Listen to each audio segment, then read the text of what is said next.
That was good too. Yes, thank you, everyone. Very colorful. Everyone played their part very much.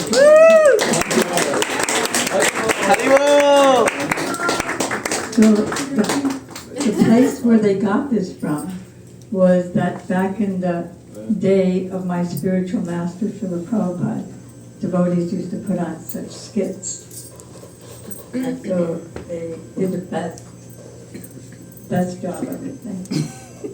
Another one of the skits that were going on in the 70s that were very similar to this, different story but same point, is that there was a man, a young man, and he was religiously going to work every week.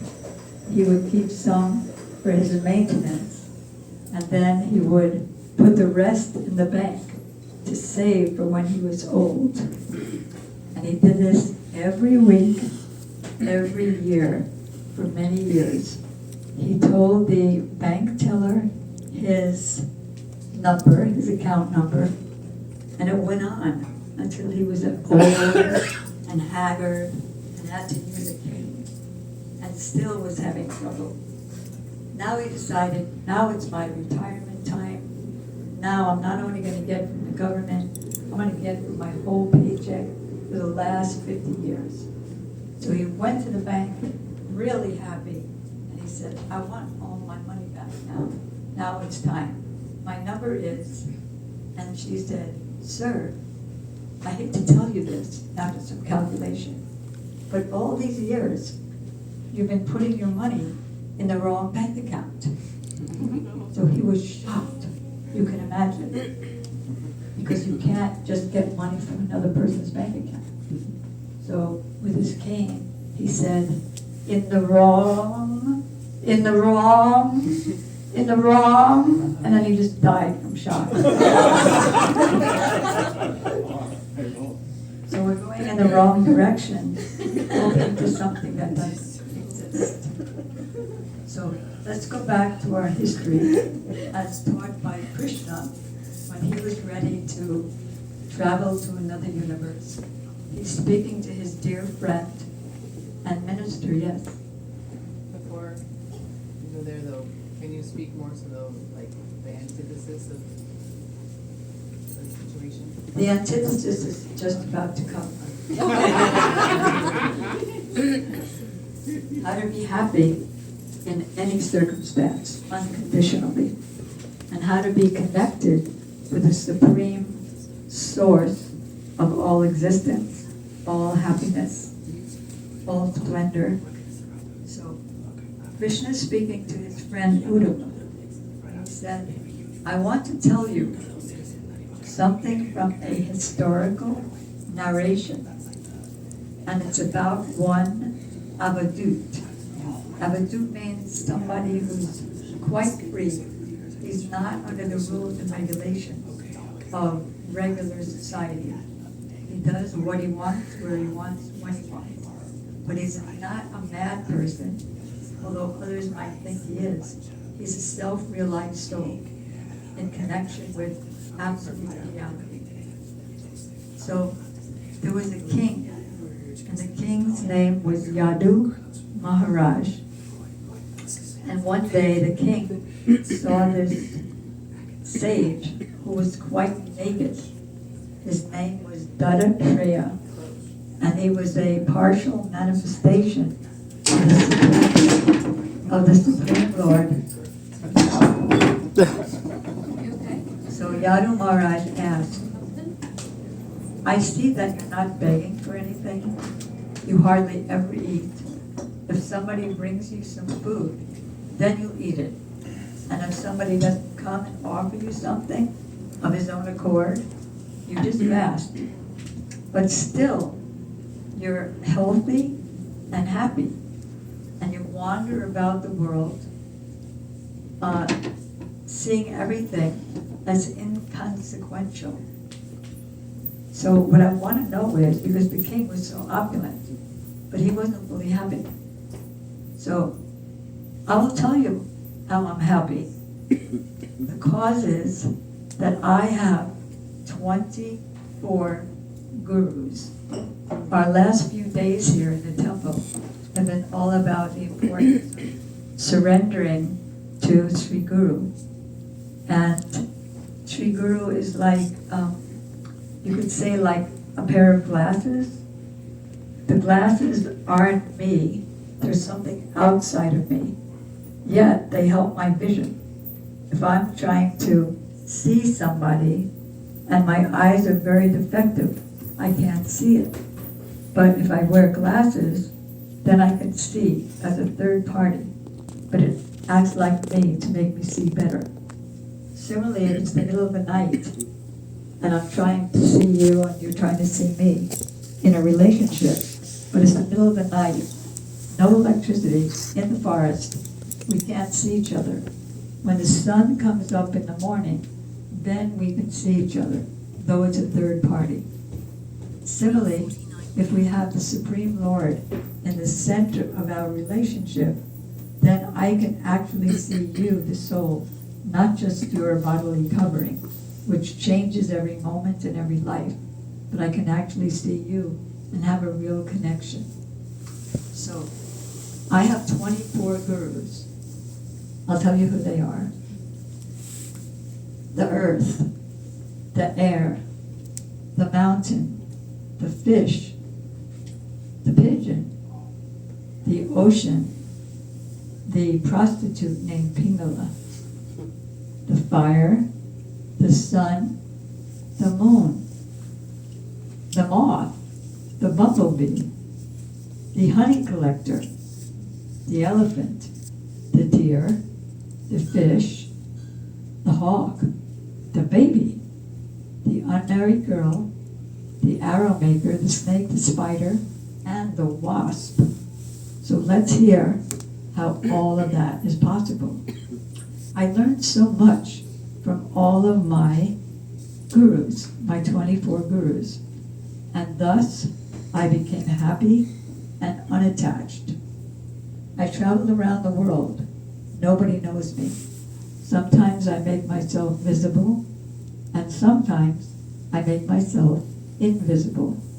Right now, I'm visible to you. Why? Out of my causeless mercy to help you be happy. So he started. First, the earth. How is the earth my guru? Because the earth is so tolerant. And her products, the trees, are also very tolerant. People dig into the earth, and they pass, there's so many different animals, birds, humans, and they pass stool and urine on the earth. But the earth never complains. Hey, why did you do that? The earth is very tolerant. And the earth actually has a goddess, and her name is Prithvi, the goddess of the earth, and she's very tolerant. Her trees are also very tolerant. The tree's only existence is for the benefit of others. Her bark, her shade, her flowers are all meant for the benefit of others. And the same thing for the earth. The earth never demands anything for itself. Then there's also the mountains. The mountains are also on the earth, and the mountains are also very tolerant. They never desire any position for themselves, and they don't collect anything. As soon as they get something, they immediately give it out for others' welfare, because that's their only reason to exist.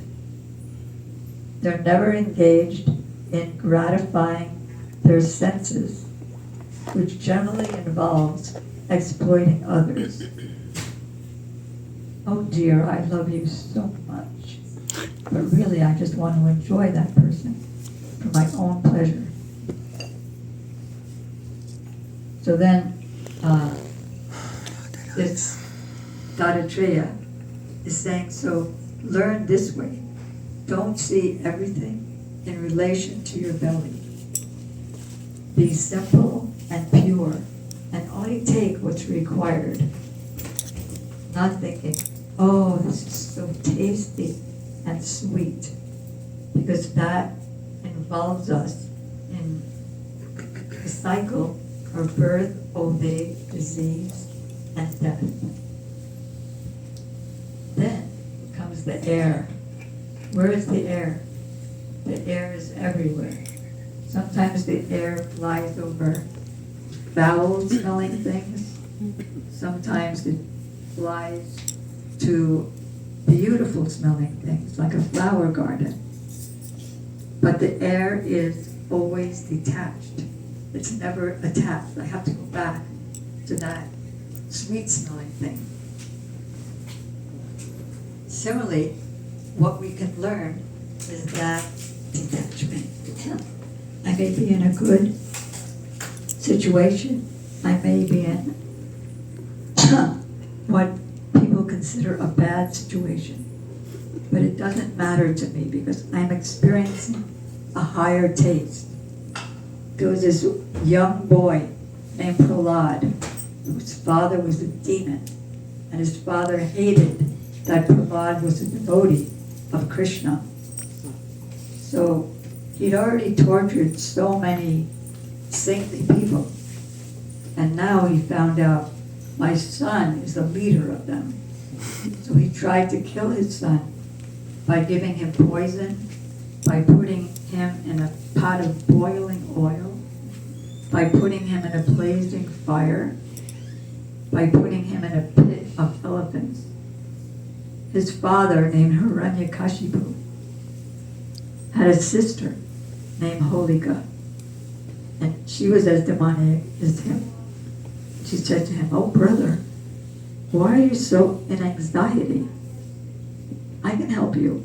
Yes, I'm in anxiety because I can't kill my son, who just seems undisturbed no matter what I try to do. She said, "Don't worry. I have a benediction that I can never be burnt by fire. So tomorrow, I'm going to sit on a platform and we're going to put kerosene all over that platform. And you give your son Prahlad to me. He's going to sit on my lap and then set the whole thing on fire." Which is actually what happened. And Hiranyakashipu thought, finally. But then a few minutes later, Prahlad walked out of the fire. What happened? And Prahlad said, "Well, Father, all of a sudden there was a big fire. But then all of a sudden, I saw that there was a sheet of ice surrounding me. But poor Auntie, she got burned to ashes." The one who's connected with that absolute, he's always transcendental, he's always happy, and at the same time, Prahlad didn't say, she got burned. Yeah. No, he was feeling compassion. So then there's the air. Then after the air, there is the sky.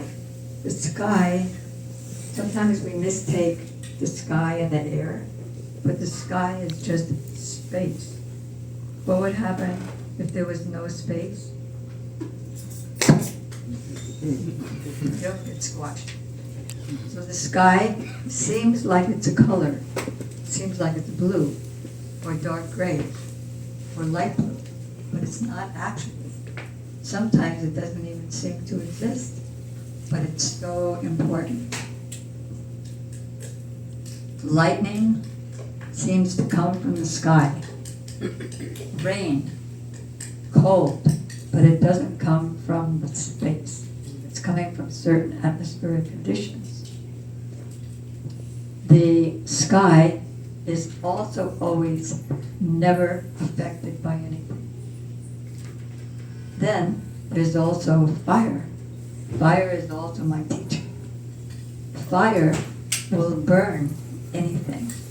It will burn stool, and it will burn something nice. But the fire is always auspicious. It will burn urine.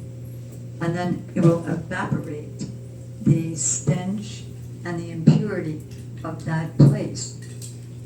And it always remains prophylactic. It's always auspicious, and it's free from any inauspiciousness. Now, you may think that this is a big fire.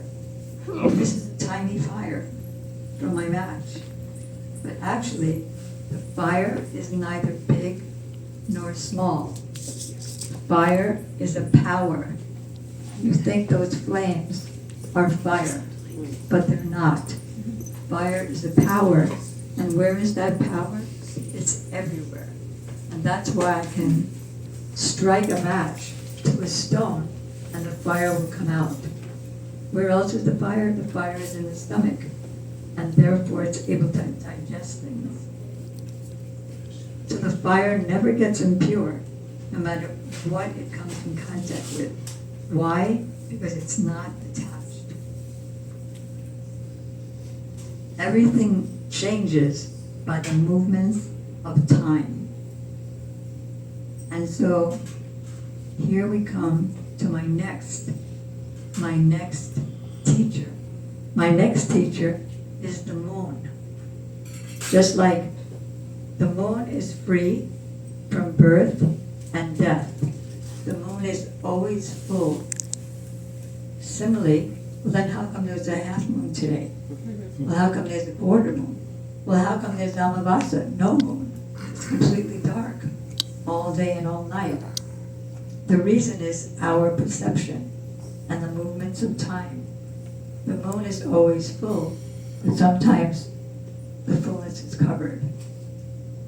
So similarly, our souls are always full, eternal, full of bliss and knowledge, qualitatively one with that absolute soul of all souls. We appear to take birth, grow, get old, give off byproducts, and then die. But none of that is happening to us. It's just like a person in a drama. In a drama, somebody puts on disguises, mustaches, gray hair, gets murdered, but none of that is happening to him. Similarly, the soul. So we take the moon as one of our gurus. Then Dattatreya said next, the sun is also my teacher, because the sun exists over the ocean and all other bodies of water. And the sun evaporates that water and then turns it into clouds. And then those clouds return the water in the form of rain. So the sun never keeps anything for itself. It collects it and immediately distributes it. So the lesson here is not to collect like that yogi collected so many things. And then there's the pigeon. What does the pigeon do? So there was a family of pigeons. There was the father pigeon and the mother pigeon and the 2 or 3 baby pigeons. And they went to the forest. The father and mother went to the forest to collect food for the babies. In the meantime, the babies were on the ground, and a hunter noticed those babies. So the hunter immediately threw his net and captured the babies. Then the mother was thinking, oh my God, my babies. I live for my babies. I have to go save my babies. And she flew down and stood near her babies. What happened? The net went over the mother. And what was the father thinking? My wife, she's been so submissive. She's served me so nicely. She's been my forever companion. And my babies, who came from our body together, I have to go. No, I can't go, but I have to go. No. He got so depressed that he fainted right into the babies and a mother. What happened? The hunter got him in the net. He very happily threw them all over his shoulder, went home, boiled them, and ate them. So that's what happens by attachment. And that doesn't mean don't ever get married, because single people are just as attached. So-called renounced people can be just as attached. Just like I'm a sannyasi, I'm a devotee in the renounced order. So I'm going to all these householders' houses and get the best, because I'm telling them about Krishna. So I'm going to get the best of dry fruits, wet fruits, fried foods, everything delectable. So it's not about a certain class. It's about anyone who identifies with the body. So to follow that, not follow the pigeon, but learn something from the pigeon, we want to do just what is absolutely necessary for our maintenance. Nothing extra and with no attachment. Who else is my teacher? My teacher is the water, because water is always soft and pure, and it's always very refreshing, like when we take a bath. So we want to be like that water. We don't want to be a python, but we want to learn from the python. The python is this long person with a mouth, and it doesn't walk here and there. It just stays in one place. And if an animal comes close enough to that python, the python will eat it. And if nothing comes, he doesn't do anything. So the lesson here is we don't need to go and search everywhere and over-endeavor, because whatever, just like with the python, whatever animal was destined by its own karma, its own reactions to its own past deeds, whatever animal comes close enough to that mouth, it's his karma to get eaten. So whatever is destined to come to us will come without endeavor. Just like we don't endeavor, nobody who endeavors for unhappiness, nobody, but it comes anyway. So similarly, there's no need to endeavor for happiness, because whatever destined to come by our own past activities, that's what's going to come. If, suppose I am destined to not eat, but I'm very rich, how can I not eat? One day I become extremely sick and I can't eat.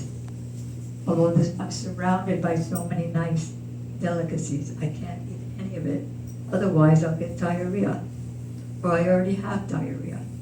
So whether we try or not, whatever is destined will come. So knowing that I'm detached and happy.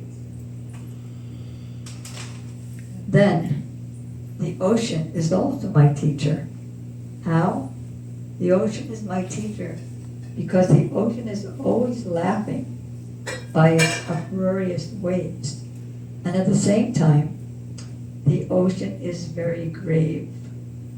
So the ocean is also teaching us. I may laugh, but it's within the gravity of experiencing my soul. Not that I'm just giggling all over the place, uncontrolled, and then the next moment I'm weeping like that wife in the drama. You know who else is my teacher? The moth is my teacher. Because in the rainy season, the moths all come and they fly into the lights. Did you ever have lights? And then the moth flies into it, and the next morning there's a million moths lying on the ground. speak of the fire, the moth is attracted to light, so it's attracted to the fire. So it flies. Just imagine the brain of a moth. It flies into the fire, and it's finished.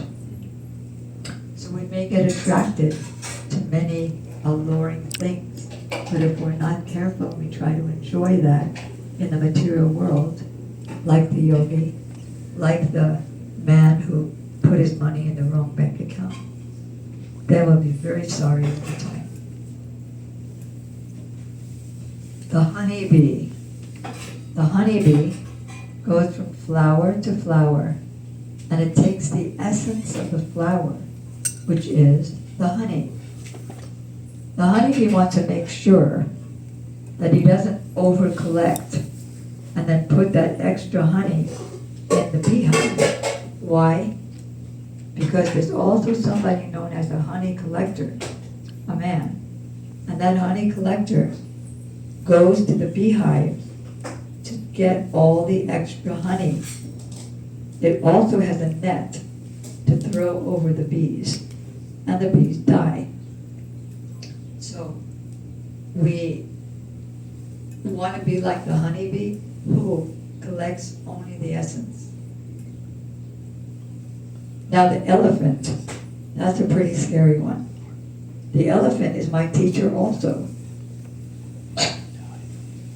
Because elephants are known for their avid sex desire.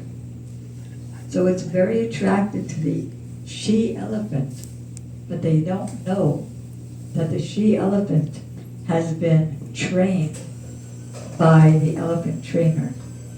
And she lures the elephant into a ditch. And then they don't feed it. He can't just get out by himself because it's a ditch. He can't walk up the ditch. So they don't feed him. He's starved.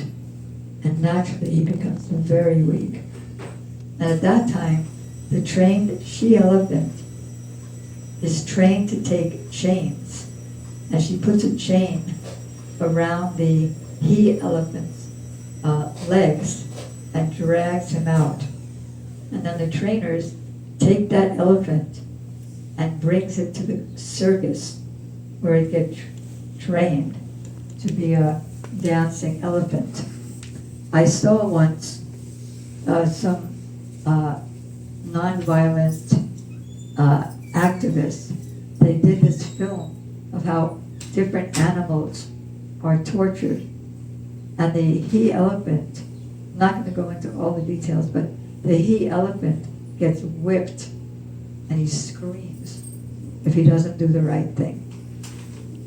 So not that we want to be the elephant, but we learn from the elephant as our teacher. And if we're not controlled, then we can become so entangled in this particular sense. Like there's a sense of hearing, sense of tasting. This particular sense of sex desire, that he can become a dog without any sense. Then the deer also. The deer is controlled by his ear. So how does he get caught? The hunter plays beautiful flute, and many, many deers come around him. And then all the deer get put under a net, and they're dealt with. The deer is caught, sometimes the deer is killed, sometimes the deer has to go to the circus. So what's the teaching here? The fourth verse of one very important book of instructions to the mind. The book is called Manashiksha, Instructions to the Mind. Oh mind, don't get absorbed in mundane talk, which steals the very intelligence of my soul and makes me ignorant. Mundane talk we think is very nice, but we don't realize what it's doing to us. It drags us down to attachment to the material world. Did you hear the latest about Trump? Did you hear the latest about something else? Did you hear the latest about the war in Iran? Did you hear the latest of somebody who I used to be my best friend, but I rejected him or her for that reason? And so listen. This actually drags down our senses.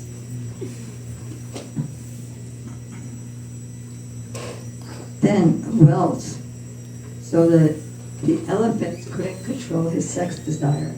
The deer couldn't control his hearing. And the fish can't control what? His tongue. His tongue. So what does the fisherman do? He puts the bait on a hook at the end of a rope, which is attached to a stick, and throws it.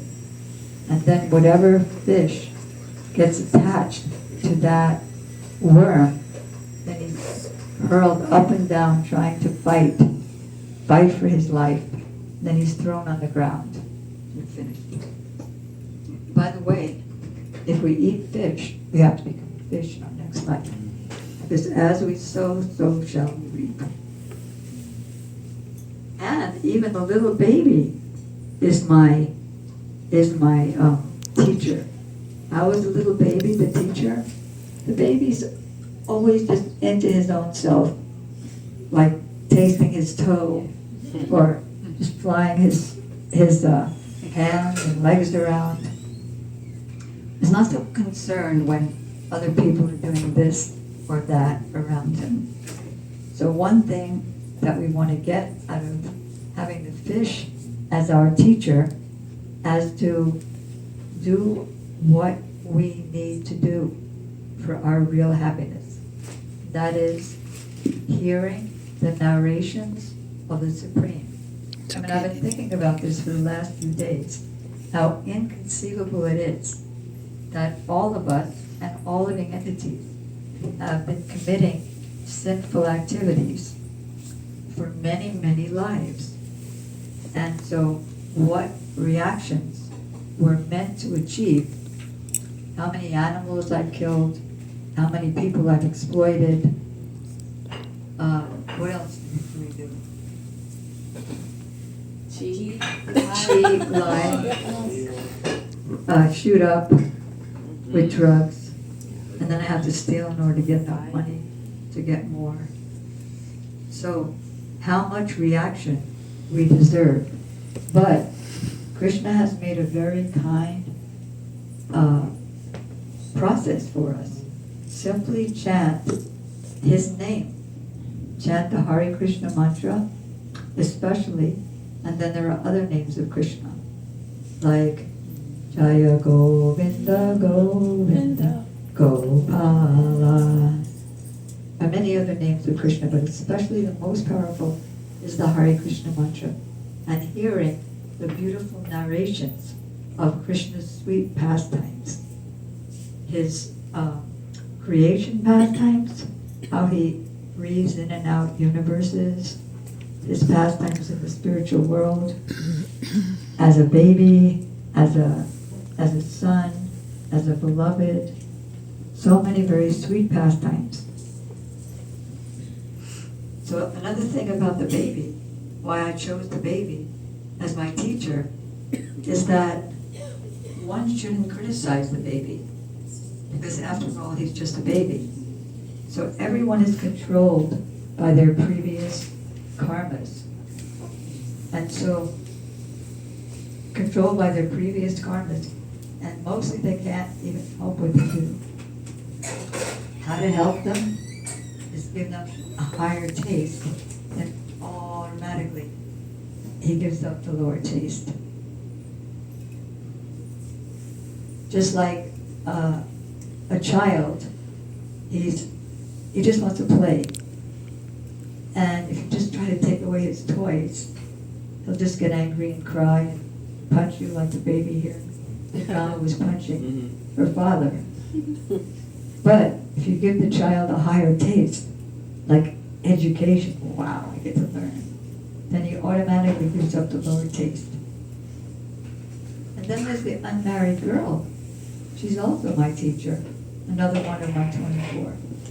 There was once an unmarried girl, and her parents were out. She had many bangles, and she and her whole family was very poor. She had a few vegetables, but no rice, no anything else. So a man knocked on the door. He was the man who came to see if she would be a good enough wife for his son.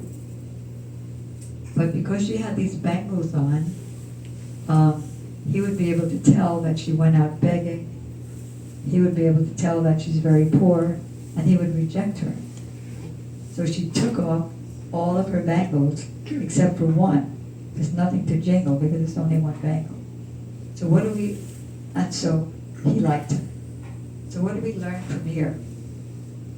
I learned that not to reveal my spiritual process, my spiritual activities, my spiritual life to someone who's going to fight against it. Maybe parents, maybe old friends. In other words, don't try to force them to hear Harikatha, the narrations of the Lord, but just talk small talk and have as brief an association as possible. Hey, what about the spider? The spider is also my teacher. Because the spider, out of its own saliva, whenever it wants to, out of its own saliva, it creates a spider web. And then all the insects, flies, they all come and get captured in my net. And then when I'm finished, I ate enough of them, then I bring the whole net back into my mouth. It's finished. It all starts for me. It's my playground, and then it goes back to me. So we can't actually be like that because that's God Himself. He manifests innumerable universes and creates so many living entities in so many 8,400,000 species of life. Why? Why did that wife want a baby? She wanted a baby to make the baby happy and her happy in their relationship. So that's how Krishna is. He creates so many living entities to give them happiness and to give them a beautiful relationship with Him. And then there's the time of the dissolution of the universe where everything is finished and everything goes back into His body, and then when He breathes out again, it all comes out. How to get out of that mess? Just chant the narrations of the Lord and the association of the devotees. Chant the holy name. Only eat foods that have been offered to Krishna because they're sanctified. And not associate, and whatever talent you have, just engage that in the Lord's service. Like your friend Tanvi, she's a musician, she's a singer. So now she's engaging that in singing for Krishna. And she's becoming happy, giving up her drugs and all that low quality stuff. Then the wasp. The wasp is also the teacher. Because the grass worm, he's a worm. The grass worm sees the wasp and he goes and hides in a hole in the wall. But the wasp sees the worm and the wasp flies up to the hole, and all the worm can see is the eyes and face of the wasp. So you can imagine how scared it gets. Thinking of the wasp, in fear, the worm later on becomes a wasp. Similarly, thinking of the Supreme Lord's beauty, qualities, mercy especially, name, then I also get my spiritual body, which is free from birth, old age, disease, and death, which is made of eternity, unlimited bliss, and unfathomed knowledge. Wow. When, oh when will that day be mine? When all my offenses ceasing, taste for the holy name increasing, when, oh when that day be mine.